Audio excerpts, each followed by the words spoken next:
book of the prophet Joel, the 2nd chapter, and verses 23 and 24. I want to talk about the latter rain. Has anybody here ever felt like you were in a drought, just a dry season? You have periods in your life, but every now and then you hit a dry time. Just dry, nothing happening, nothing growing.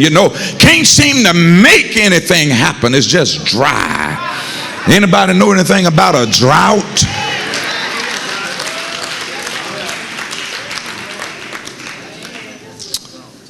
But at the worst of times comes a voice of hope. At their lowest, now is spoken a prophetic word that says to them, your season is about to change. And listen, that's the first thing I want to say to you today, my brothers and sisters, is that the latter rain represents the change of seasons.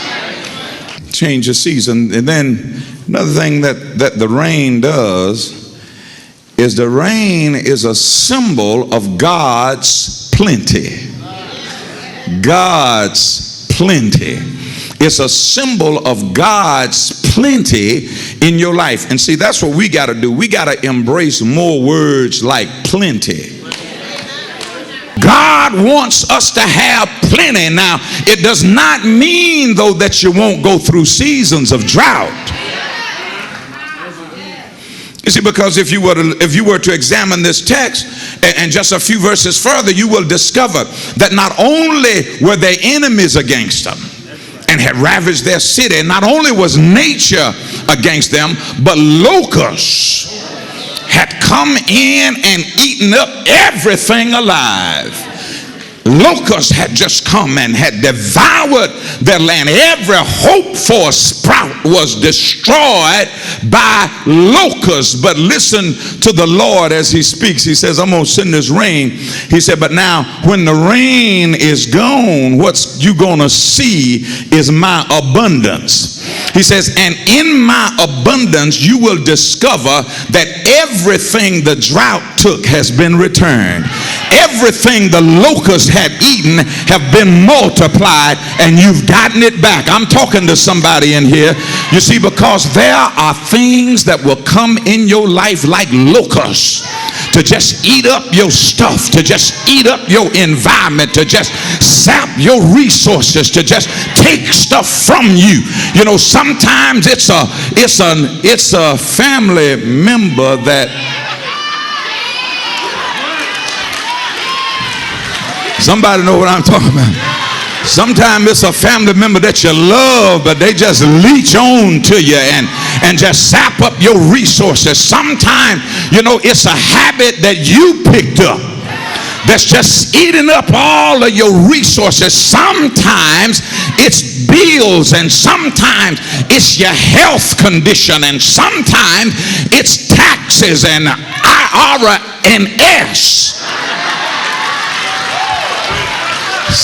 Let me quit. See, the latter rain. You see, now I need you to get the concept of the latter rain. The early rains, that fall upon the ground, they are so important. But the latter rain, see, the early rains are there so that the crops will grow. The fields look full and they are green as a result of the early rain. But let me tell you about the latter rain. You see, when the latter rain falls, the crops are already full grown.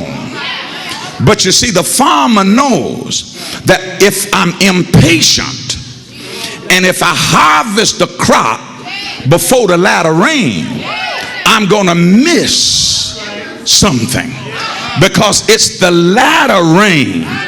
When that rain falls, it seems like it is a power in the latter rain that causes what we refer to as a bumper crop, so that even though the crop was full grown already, it now doubles in size as a result of the latter rain.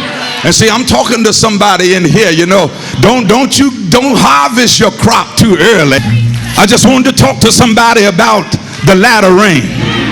And you see, I need to say to somebody, you know, don't you dare harvest too soon. Don't you be impatient, you know, trying to impress somebody. Don't you dare think that what you need can't wait until you experience the latter rain. Oh yeah, and I need to say to somebody that when you get way over in the season and when you have already done your work, when you planted your seed and you cultivated the soil and you fertilized your ground and you waited and you prayed and you're waiting on the Lord. I got me 3 witnesses over there that will say to you that when you wait on the Lord, you won't be disappointed. You see, Isaiah 40 and 31 says, they that wait upon the Lord shall renew their strength. They mount up on wings like eagles. They run and don't get weary, and they walk and they don't faint alone. And so my brothers and my sisters, I need you to hold on a while because there's another rain coming. Oh yeah, and I need you to be patient because God ain't through yet. There's another rain to come. Along and when you've been faithful and when you've given your best in service, don't worry about what was taken from you. There's another rain coming. You see, whenever the American Indians would experience a severe drought, you see what they would do? They called the whole village together. Everybody come out of their teepees and they would gather in the common area and they would do a rain dance. I said they do a rain dance because they were praying for rain to fall. And I dare somebody right now, if you're in a drought and you are experiencing a season of drought, just get you 2 or 3 people and borrow from the American Indians and have yourself a rain dance.